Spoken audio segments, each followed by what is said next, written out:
Ladies and gentlemen, boys and girls, welcome to another episode of the Alpha or the Jayden Bryce Show, the show where we talk about the latest, hottest topics in the world of pop culture and sports. I am your host, Jayden, and I got an exciting and action-packed show for you guys. Thank you guys for tuning in. Do not hesitate, and always remember to hit the subscribe button on my channel, like the video, and follow my podcast on Apple Podcasts and Spotify. I got an action-packed show for you guys. We're going to be discussing Garrett Wilson and Sauce Gardner getting their contract extensions from the New York Jets. We're going to be reacting to some Fantastic Four clips. I haven't had the opportunity to watch it with you guys, and I'm going to give you my reaction to that, and I'm going to just pretty much give some commentary of pretty much where am I at? Am I excited? Am I not? We're going to get into that. And lastly, we are going to talk about Fox Sports at FS1 canceling some major shows and some dirty secrets that were going on in the media a couple of months ago may have seemed to come to fruition. We're just going to have to wait and see about that. Without further ado, thank you guys for joining me, and let's get right to the show. All right. Garrett Wilson and Sauce Gardner are two pivotal pieces to the New York Jets. They were drafted in the same draft class, if I'm not mistaken. And they are playing two important skill positions, and Sauce Gardner's playing cornerback, and Garrett Wilson's playing the wide receiver position. Both received a big payday by the New York Jets. And these tweets are from Adam Schefter here. ESPN sources, Jets and wide receiver Garrett Wilson reached agreement on a 4-year, $130 million contract that includes $90 million guaranteed. It marks the first time in NFL history that a receiver has received an average over $31 million after playing only 3 seasons. Wilson now will be under contract the next 6 seasons through 2030. Agents Jeff Naley and Graylin Crane of CAA negotiated a deal with Jets executives. Also, Sauce Gardner reached an agreement on a 4-year, $120.4 million deal that ties him with the team as well through 2030. The deal made Sauce Gardner the highest paid cornerback in NFL history. Now, when I originally planned up the show, I planned it without, Garrett Wilson got his contract first, and then Sauce Gardner just got his yesterday, and I already planned up the show pretty much for Garrett Wilson, so I just added Sauce Gardner into it at the last minute. So I kind of wrote some of my notes based off Garrett Wilson, so we're going to discuss Garrett Wilson right fast. Originally, I think this is the reason why the Jets moved on from Aaron Rodgers, because Garrett Wilson was basically threatening to demand a trade or be released by the New York Jets because of Aaron Rodgers. He did not want to play with Aaron Rodgers. That is an article that came out during the season when they were playing. So the future of Garrett Wilson on the Jets were a bit in jeopardy, and I think that led towards a decision for them getting rid of Aaron Rodgers. Because Garrett Wilson is a ball player. He went to officially, that we can state it, wide receiver U at The Ohio State University. He's a stellar player. He is a wide receiver 1. He is he should be regarded as one of the, maybe a top 6 to 5 wide receiver, maybe even 7, depending on how you structure your list. He's a great player. So it was important for the Jets to keep this player, specifically for Justin Fields, a player who right now at this stage of his career is do or die time for Justin Fields.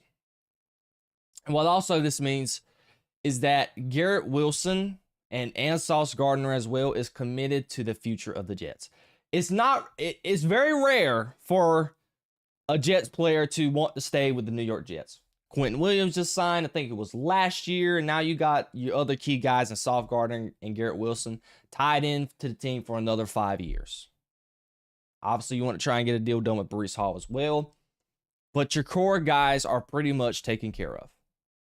And I think this is a sign that they are committed to the future under Aaron Glenn. Aaron Glenn did a phenomenal job down there in Detroit. But that was as a defensive coordinator. Obviously, at the head coach position, I probably see Aaron Glenn as a guy who is going to be your Mike Tomlin. He's going to be a culture setter. He's not going to wow you with the X's and O's the same way that Dan Campbell is.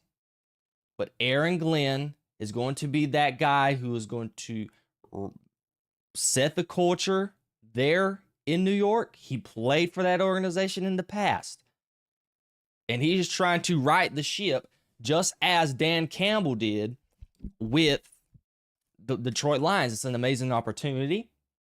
With Garrett Wilson at wide receiver, obviously you possibly want to go find a number 2 guy. I don't know if Alan Lazard is still on the team or not. I think he is a free agent, maybe. I don't know. But you got to get some pieces. You drafted the tight end from LSU. That was a good pickup. You drafted the right tackle in the draft to shore up the offensive line for Justin Fields. You just got to make sure you keep Breece Hall because there's been a lot of trade rumors going around with them possibly wanting to deal Breece Hall. That's nonsense. You want to keep him, have that running back 1-2 camera tandem with the kid out of Wisconsin. I don't quite know his name for sure, but I was wanting Dallas, the Cowboys, to be able to draft him. And obviously on the defensive side of the ball, Sauce Gardner, he is arguably a top 3 corner in the league.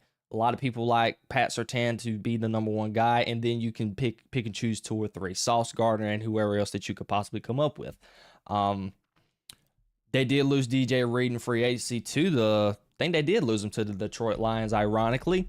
So it's best to go ahead and to shore up that position at cornerback because it is a very important position and it's very hard to find transcendent talent at that position. So it's the best position to go ahead and shore up. So your D-line is really much taken care of right there at nose tackle with Quentin Williams. You have your cornerback shored up as well. You're going to try and get Quincy Williams? Quentin Williams' brother is a linebacker. I think he made the Pro Bowl. You want to shore him up in the future. You have your wide receiver. You have your quarterback. You have your running back. Now you have to go play. Now you are in a very heavy AFC. They're in the AFC East. We all know that the Buffalo Bills are going to win the division more than likely. They are the favorites, and I don't see no reason why they're not going to win. You know what Mike Vrabel and them are going to try and do down there in New England. Who knows what they're going to do? They might try to make some noise with Drake May going into his 2nd year. I wouldn't really worry about Miami. I think right now,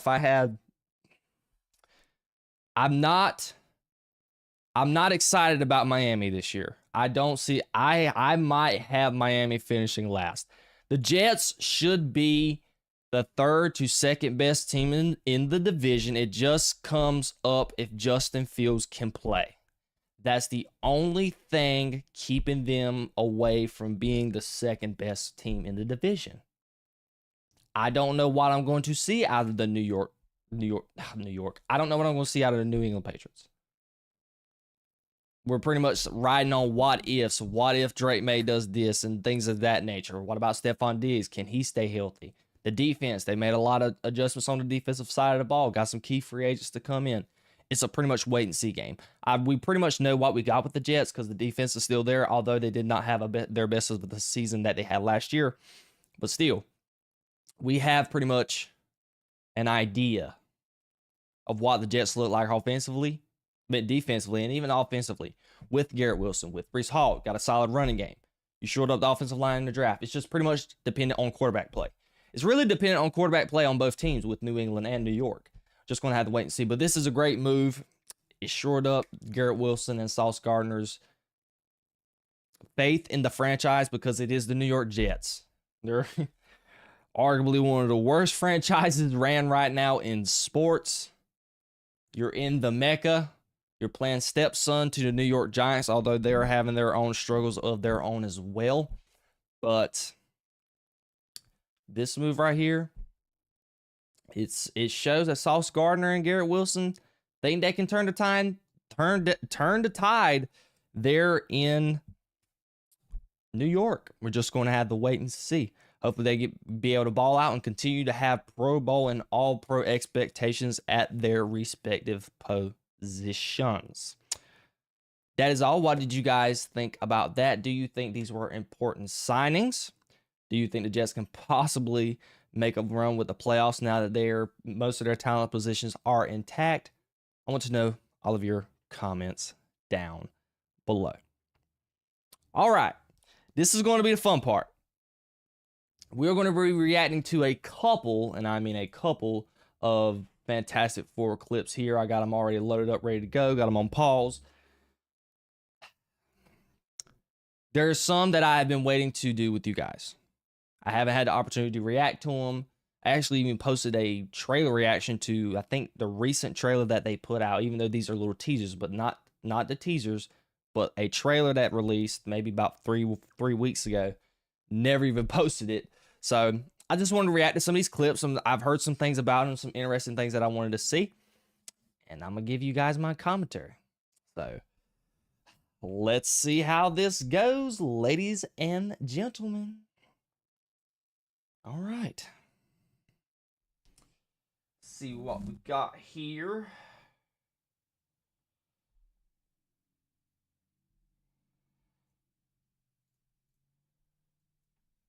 All right, I gotta be able to hear myself. Oh, got no audio. Oh, hold on. All right, here we go. You're late. What do you mean? What do you mean? What do I mean? You're late for dinner. Yes, we are. Are you pregnant? Yes. I didn't know that. Have you looked at your husband's face? You're gonna be the best mom in the world. We're gonna be the best uncles ever.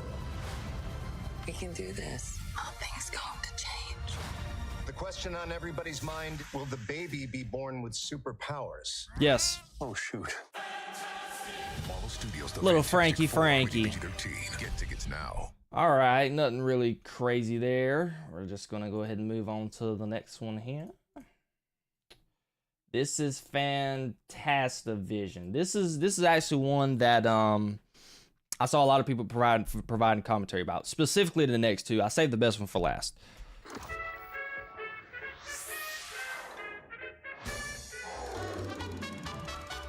This summer, Marvel Studios invite you to the cinematic event of the year with everything from action You are so fantastic. to romance. Just for luck. So Oh, careful there. They're extraordinary heroes, but they're an Definitely ordinary digging into the family. 70s. We make a point to do family dinner every week. Marvel's first family, the Fantastic Four. Reed, he's all brain. Johnny, he's hot. Sue, she's always there. Or is she? Hello, boys. Jesus. Ben is everybody's best I like that. friend. That was cool. Even man's best friend's best friend. How's your day going? I'll check them out without the July code 25th. on. Looks so much better without it. I can't believe that such a fantasy is happening. Earth's superstars, superheroes are in for the battle of That their lives. shot just does not look good.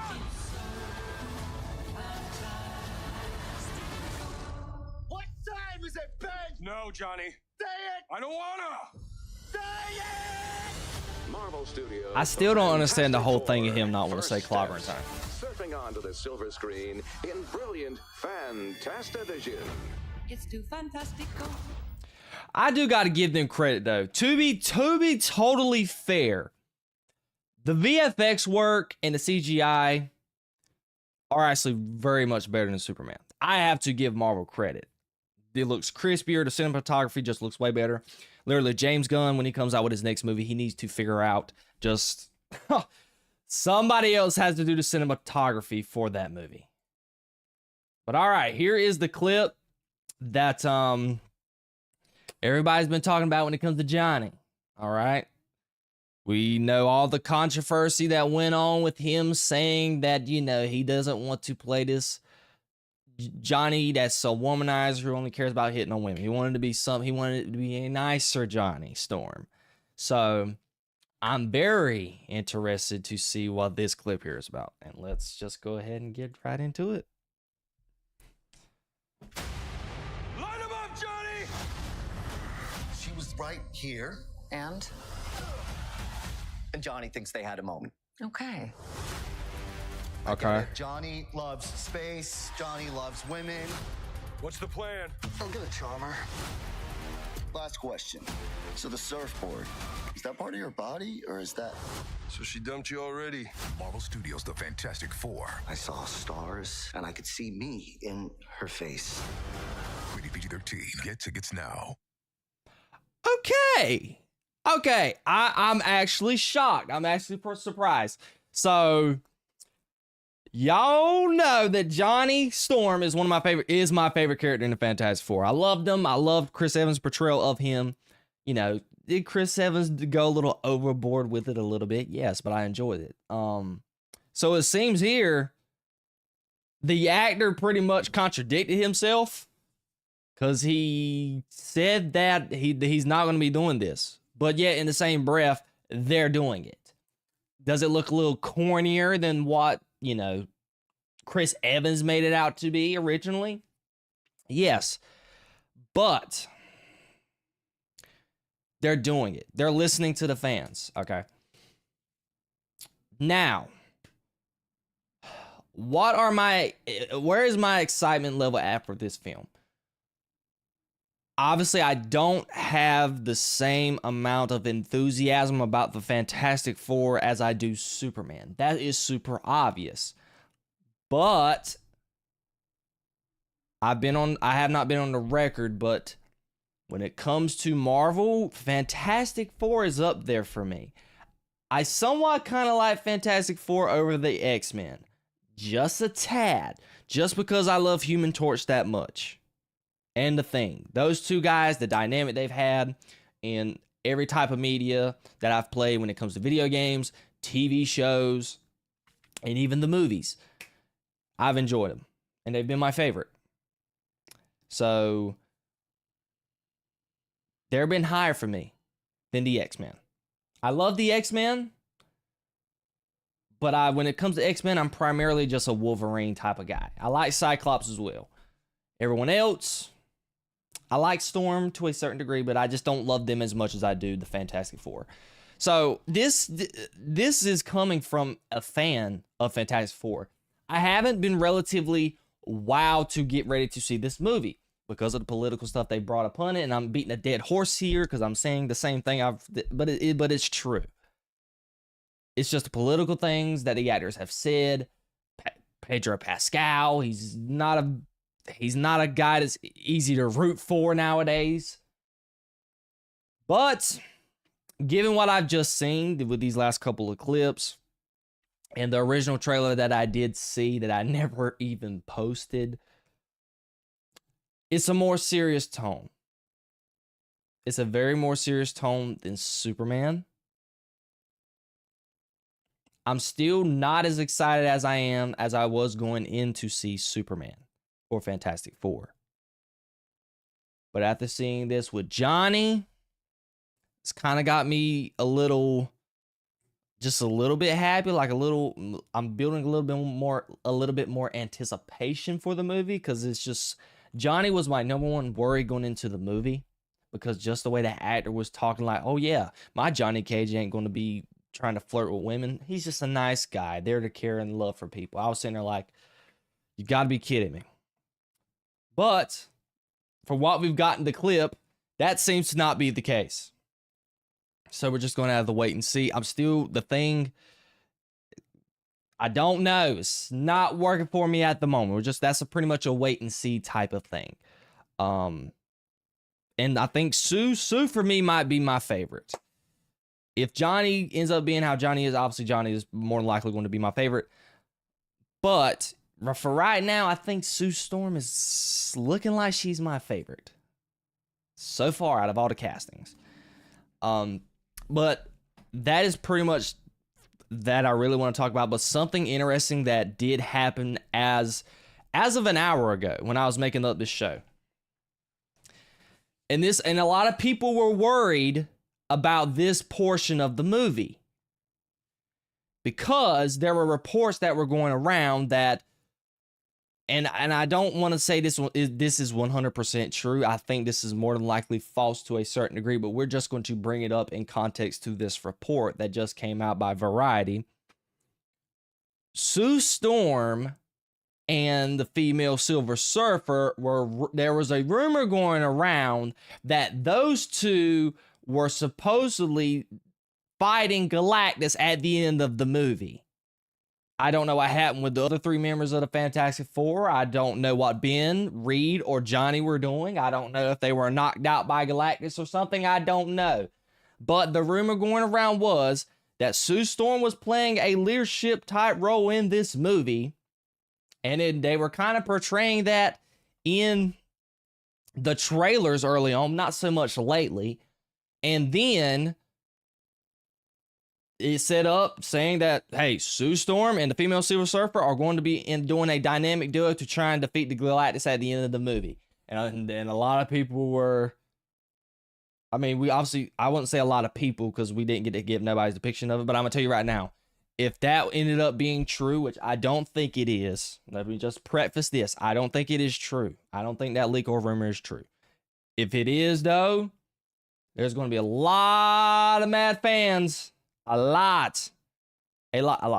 But in context to what I just said, as of today, an hour ago, after I already got my show produced, ready to go, fired up, no. There was a report that says, by Variety, because they interviewed the director of the film, Mr. Fantastic will be the leader of the Avengers for Avengers Doomsday and Avengers Secret Wars. This is absolutely huge news.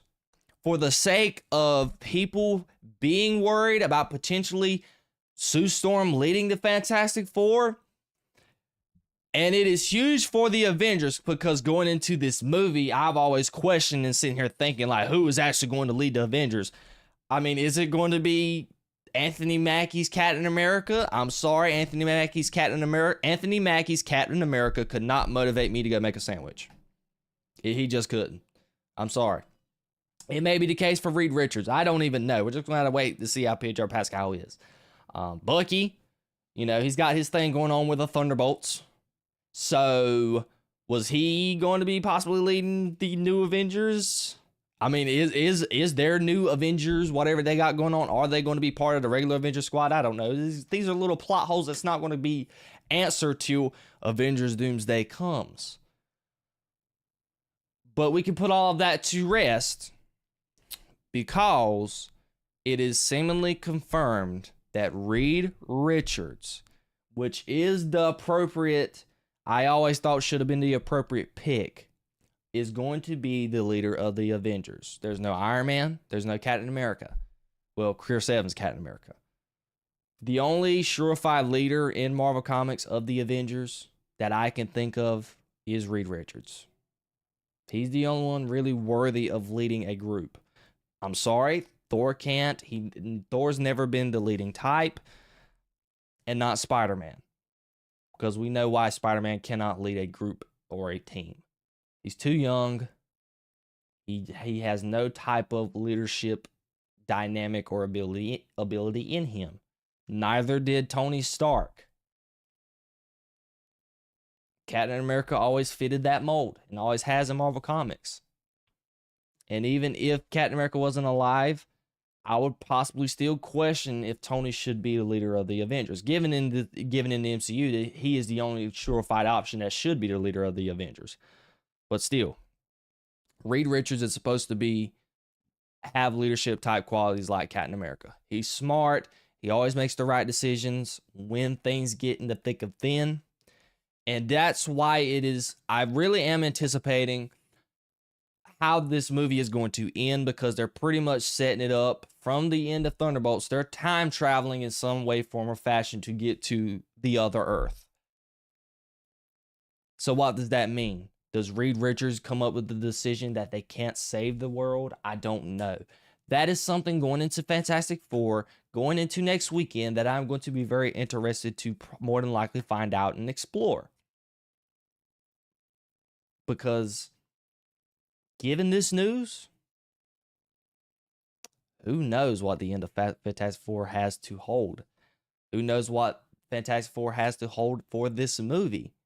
We're just going to have to wait and see. But we do know, with this news, that Reed is going to be the leader of the Fantastic Four. He should. And it is confirmed as of today, as of an hour ago, that he is going to be the leader of the Avengers in both Doomsday and Secret Wars. So after this news, my hope and anticipation leading up for Fantastic Four is building.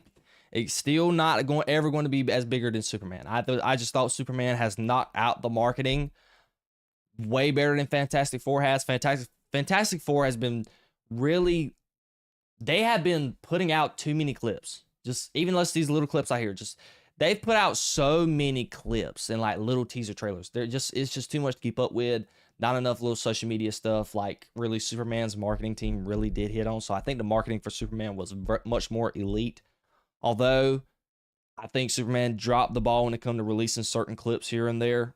You know, they did a better job of not releasing so much, but yet the clips they did release, they were a little questionable. I don't know why they didn't just give us a clip of, you know, certain scenes that were in Superman. I'm not going to sit here and spoil it for you guys because I know many of you may have not seen the movie yet. So I don't want to spoil anything. But although the marketing has not been the best for Fantastic Four, even though Fantastic Four with their YouTube videos, I did see where their YouTube videos has been getting a lot more views than what Superman's trailers did. But still, I think my anticipation for this is building just a little bit, and I'm getting a little bit more excited, given from what I just saw. Because I do love the Fantastic Four, and I want the movie to be good. I didn't enjoy Thunderbolts, so I'm riding into this with a meh. I didn't enjoy Thunderbolts, not one iota. I'm never going to see the movie again. I don't care to watch it ever again unless I am forced to. So I'm coming in off of a thud. And I'm in the minority. I relatively enjoyed Captain America: Brave New World just a little bit. But yeah, that's pretty much it. What do you guys think of the trailers that we reacted to today? Are you excited for Fantastic Four First Steps, even though that is the dumbest, still the dumbest title to a movie? I just, First Steps, what does that mean? I don't know. They should have just called it Fantastic Four and just left it and been done with it. What do you think about that? And what do you think of the news of Reed Richards being the leader of the Avengers? And with him being the leader of the Avengers, he should now be the leader of the Fantastic Four as well. I want to know all of your comments down below. All right, so this is the big story of the day. It is one that I can relate to, given that I am part of this media space and I want to have a hopeful career in the media space, in the sports media space. Well, even just both sides of media at some point. But I might primarily want to be employed doing sports media and keep doing my YouTube thing on the side and do some, pop culture stuff with you guys still at the same time as well. So I can relate to this article and I could relate to this event. If you guys were not aware, Fox Sports, one of the main sports networks going on right now that has daily shows that rival pretty much what ESPN does with First Take and the Pat McAfee Show, Get Up, ESPN, and everything of that nature. Fox Sports does the same thing. And tragically,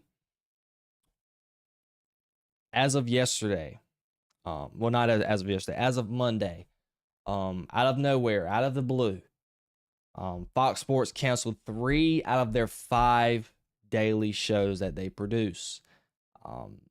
It's sad. I want to go ahead and just knock this part out of the podcast. I don't wish anyone to lose their job.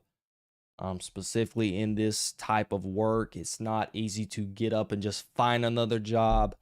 These people have families. This career can take you places to where you were in some place, in this case, LA, or New York in one of the show's case. You could be moving to a whole nother state just to do work. It's a sad thing to see.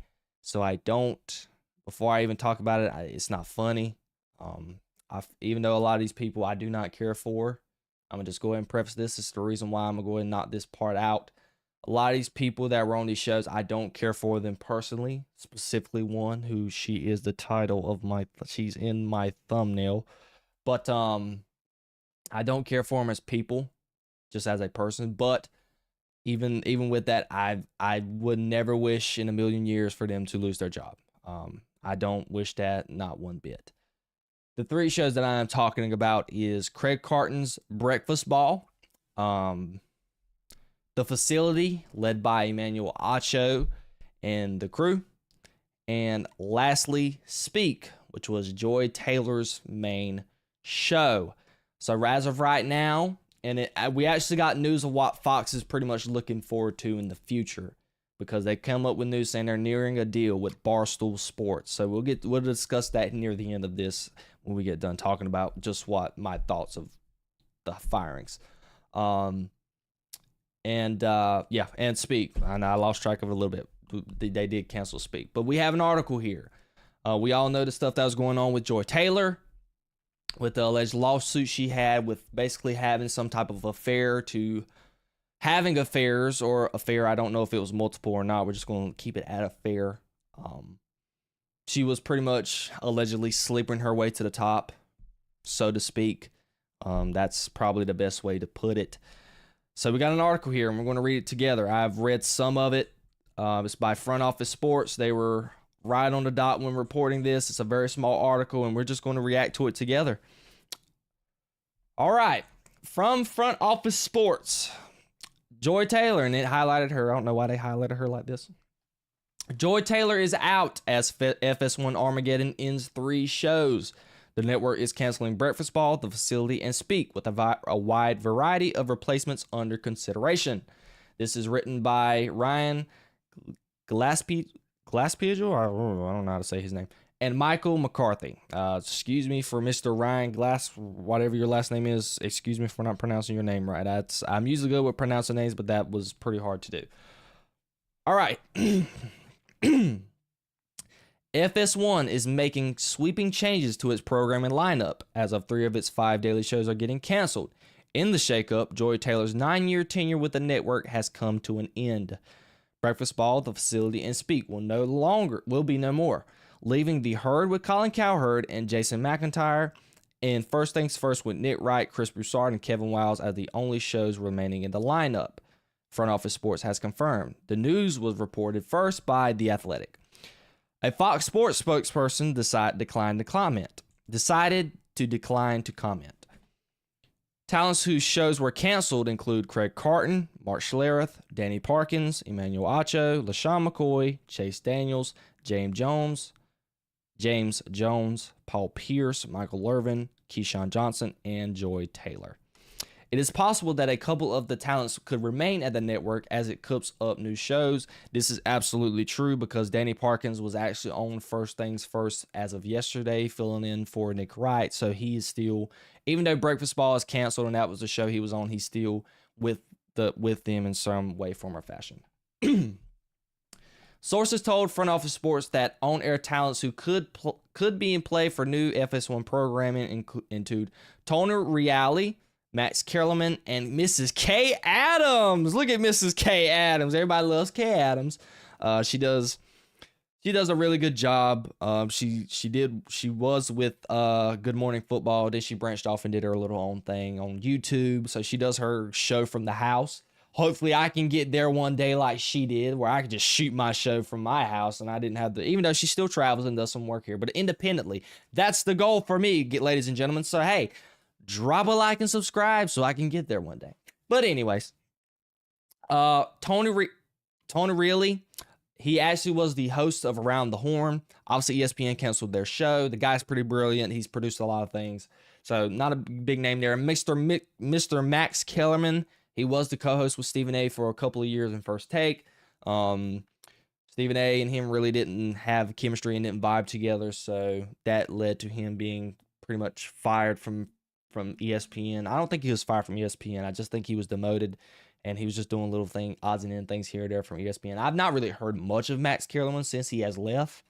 Hey, it seems like he could possibly be eyed to venture on to a bigger corporation, and good for Max Kellerman.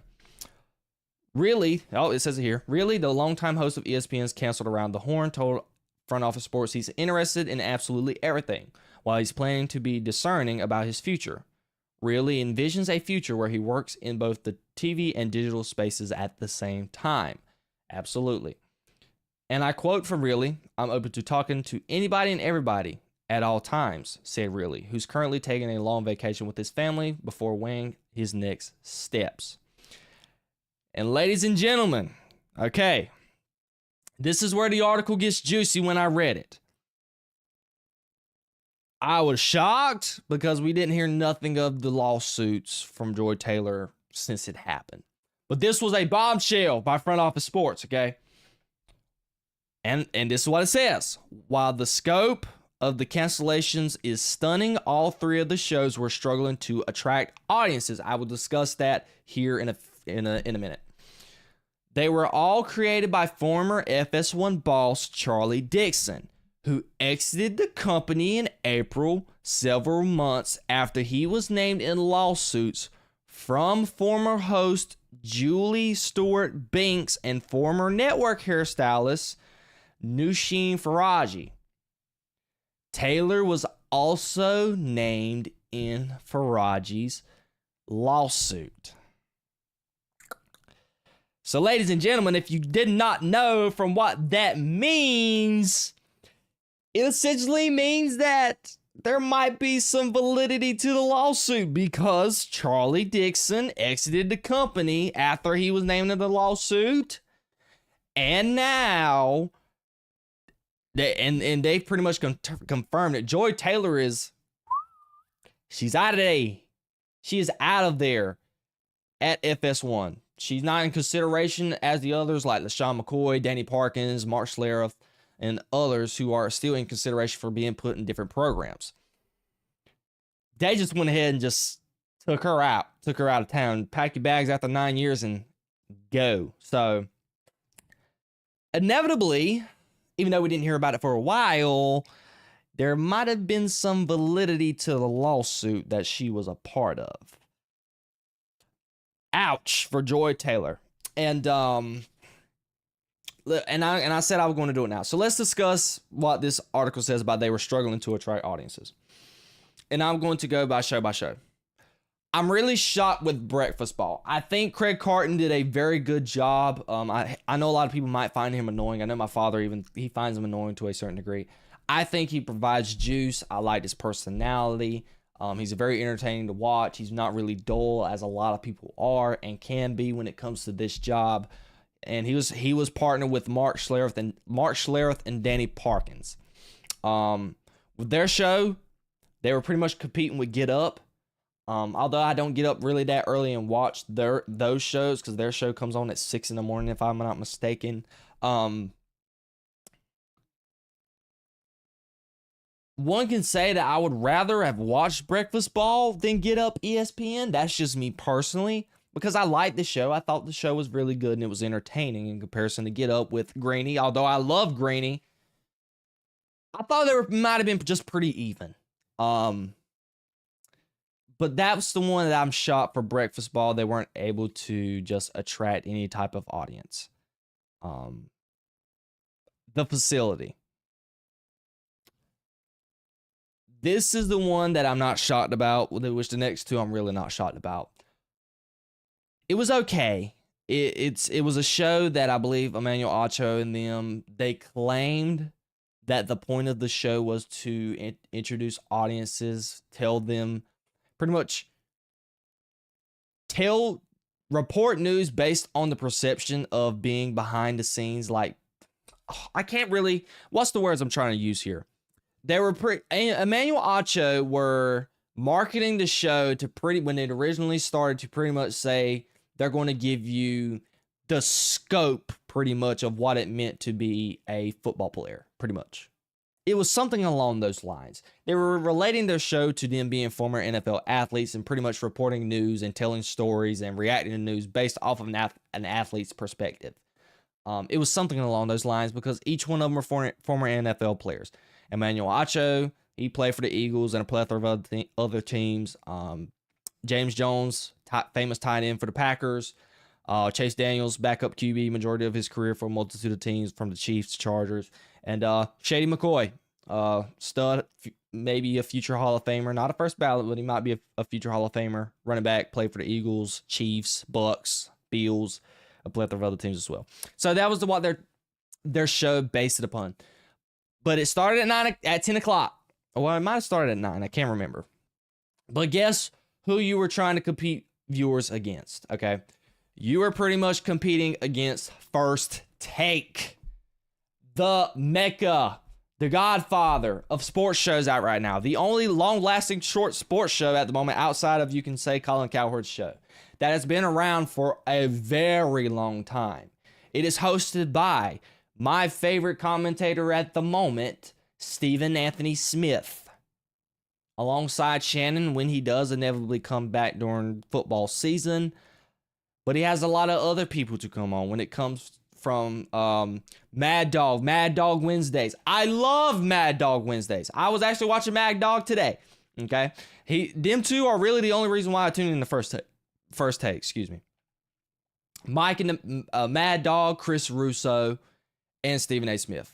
Great tandem. Molly Kieran as the host. Love her as well.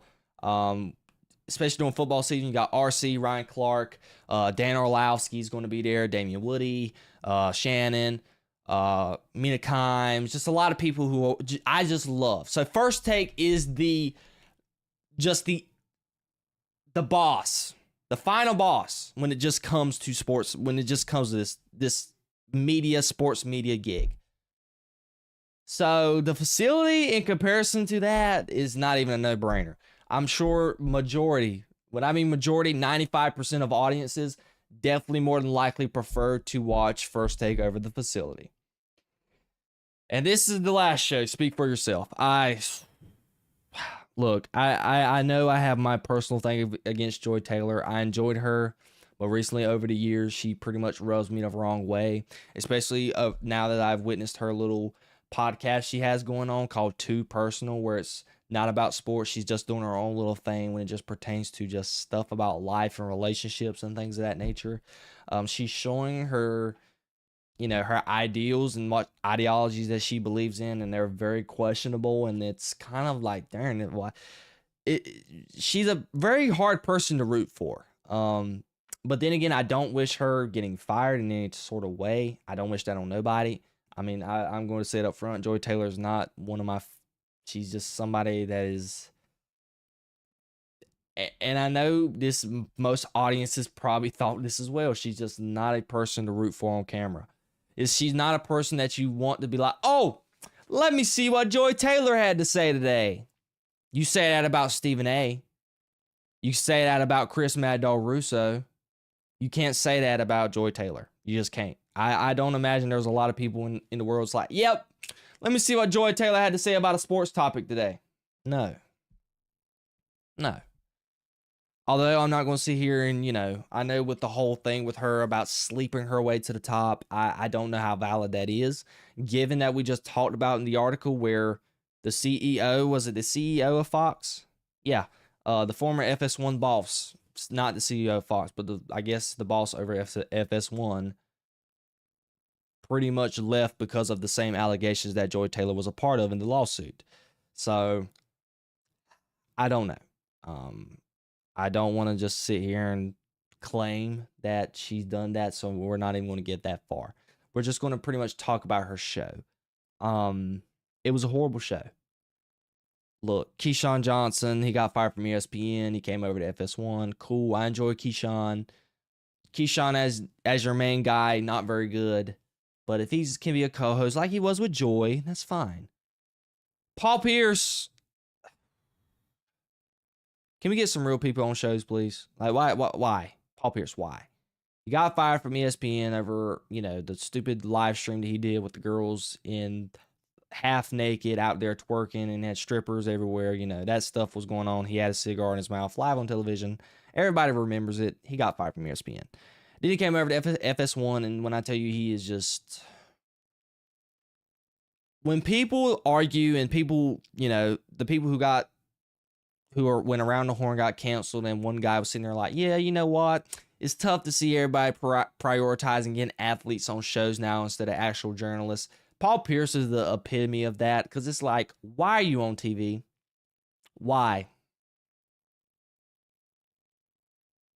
Some people are good at their job. I give Shady McCoy, Shady's okay. He's not the best, but I didn't mean to really say shady. Emmanuel Acho, Shannon Sharp, and there's some. I think James Jones was pretty decent as well, but Chase Daniels. So it's really just bothering to notice people like this have a job, you know, when they've already made millions of dollars and they could be doing anything else, being on the beach. When hardworking people like me who have aspirations of being in that type of chair at some point and they can't just because they're taking up space, because they're just a former athlete, is the only reason why they have the job. I'm not really much. I think they did good. They did good work. Again, I don't wish them to be fired, but you know, when you have people like Paul Pierce, people who are not good on these shows, it puts into question that statement of why do they continue to have athletes on shows who are not good at television? Unless it's somebody who is historically great in their career and can tell stories, which is more appropriate for shows like Inside the NBA or like pregame shows. Shows like that, with Shaq and them, and Kenny the Jet Smith and Charles Barkley. You know, that's a show appropriate for guys like LaShawn McCoy. Maybe get them on ESPN Countdown on Sunday or something like that. Just be able to talk about stuff that relate it to their careers. Not a daily show where you debate stuff about sports. Let somebody else just take the shine. And Paul Pierce was the epitome of that. But overall, it's a horrible show. It was a bad show. Paul Pierce, I already said it. Then you have Keyshawn Johnson. He's okay. And then Joy Taylor. I mean, look, I can speak on this because I watch these sports shows religiously. If I'm sitting here stating that it's tough to want to tune in to speak because of who's on the show, I'm pretty sure everybody else in America does. My boy Michael Irvin, they did you dirty.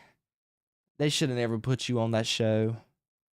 I know you were on the facility sometimes, but man, it was Speak for Your Show. Speak for Yourself. Speak for Yourself was so bad. You know, it's the only show in their time slot because they come on at 5. Yeah, they come on at 5 o'clock because First Things First, which is a great show with Nick Wright and Chris Broussard and Kevin Wilds. Love y'all's show. Y'all are the absolute bomb. But it was tough. They got done and around 5 o'clock when Speed came on. I told Daddy, turn the show. I don't want to watch it. That's not a great thing to have. So when this article pointed out the thing attracting audiences, there you go. I just never wanted to watch their show. It was a bad show. But now, I gave you my personal opinion on those shows. Let's discuss what just came out as of now. Fox Sports, and I can report this. I'm going to go ahead and pull up the article. This is by Awful Announcing. Fox Sports is nearing a deal with Dave Portnoy for a major on-camera role. Barstool content on FS1. David Portnoy is headed to Big Noon Kickoff. And ladies and gentlemen, this is the single reason why I'm starting right now with the YouTube stuff. Because if you guys are not aware, tune in to Pat McAfee show. People are wanting to be entertained. You can do all the analysis all you want to, but inevitably you got to have entertaining people on TV.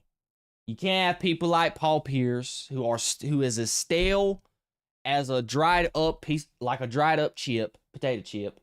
Same thing with Keyshawn Johnson and everybody else. Nick Wright and Kevin Wilds and Chris Broussard's show, they're great. They're comedic. Their chemistry is amazing. It is a great show. Same thing with First Take with Mad Dog and Stephen A. Smith on Wednesdays. Great. Colin Cowherd, he is the Godfather. He's not horribly entertaining, but he gives great insight. He is the Godfather when it comes to, Jesus. Fox Sports let him move to Chicago, knowing they shoot everything in LA. So they took their own crew to Chicago just so Colin Cowherd can be able to live where he wants to and work when he wants to. So yeah, I'm moving to Chicago. How about let's make a studio in Chicago where I can shoot the show and we can still do Colin Cowherd, the herd weekdays. Hey, Colin Cowherd's made it in life, but you see the trend here. It's you want entertaining people because Pat McAfee is the epitome of it. He is entertaining as crap. He does it off of YouTube. That's where he started. And then he landed the deal with ESPN, which ESPN, I mean, that is the smartest thing they could have ever done in their lives. With the college football playoff, Pat McAfee and them have their own little thing. Same thing for the draft.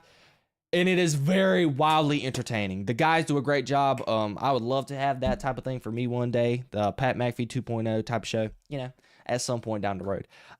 Because I think I have that same type of charisma to offer. But with this report, it seems like Fox Sports is leaning towards that. Dave Portnoy and Barstool Sports, what are they known for?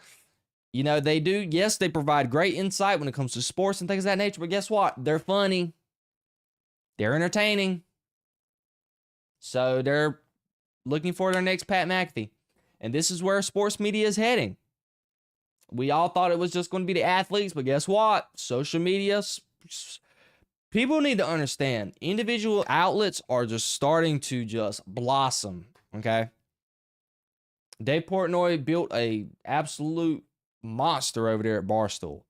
And they've made a huge name for themselves, and just they're knocking the sports content creation thing out of the park so far. So it seems like Fox Sports is going to be looking for them to have some type of role at FS1. They're probably going to get Big Cat and all them who are part of Barstool Sports to possibly make their own show to fill up those time slots at 9 o'clock. Great stuff to hear for people like me, who's wanting to crush this media game and inevitably land a job doing sports media some way, somehow at a major network. So that's going to be interesting to see how this shapes up in the near future. But again, my heart goes out to LaShawn McCoy, Shady, James Jones, Chase Daniels, Emmanuel Acho, Joy Taylor, Paul Pierce, Keyshawn Johnson, Danny Parkins, Mark Schlereth, and Craig Carton. Even though majority of them people that I did say former athletes, they're fine. They were just collecting extra money here on the side. But specifically people like Craig Carton, who are true journalists, Danny Parkins, who just his first job was Breakfast Ball back when during this, I don't even think he's been on there a year yet. So he hasn't been on TV that long, and he's already got his show got cut. But he looks like he's still staying on with FS1 as he was filling in for Nick Wright on First Things First. Mark Schlereth, I think he's going to stay as well. And Emmanuel Acho, I'm sure he'll get a job. Emmanuel Acho is great. So my heart goes out to them. Hopefully they can find work with some other type of corporation. But ladies and gentlemen, we have reached the end of the Jayden Bryce Show. It's a little short show.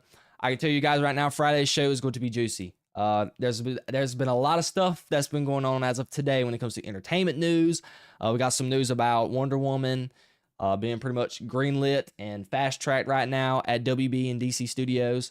I got a new look at Supergirl. Mortal Kombat trailer comes out tomorrow, so I might post a reaction. I am going to post a reaction video to that more than likely.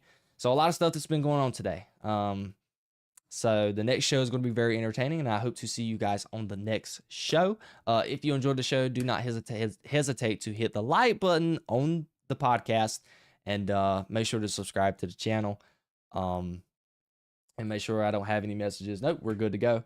Thank you guys for tuning in. Again, do not hesitate to subscribe to the channel, hit the like button on the video. Make sure you look at the podcast on Apple and Spotify. I'm pretty much almost caught up with getting all my podcasts up to date. I believe I got like 5 more.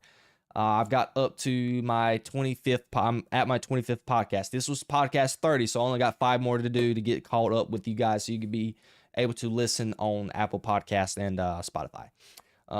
Again, thank you guys for tuning in. I hope you guys enjoy the insight. And as always, I love you guys so much. Stay safe, and I'll see you guys on Friday. Peace, love, and positivity always, y'all. See you.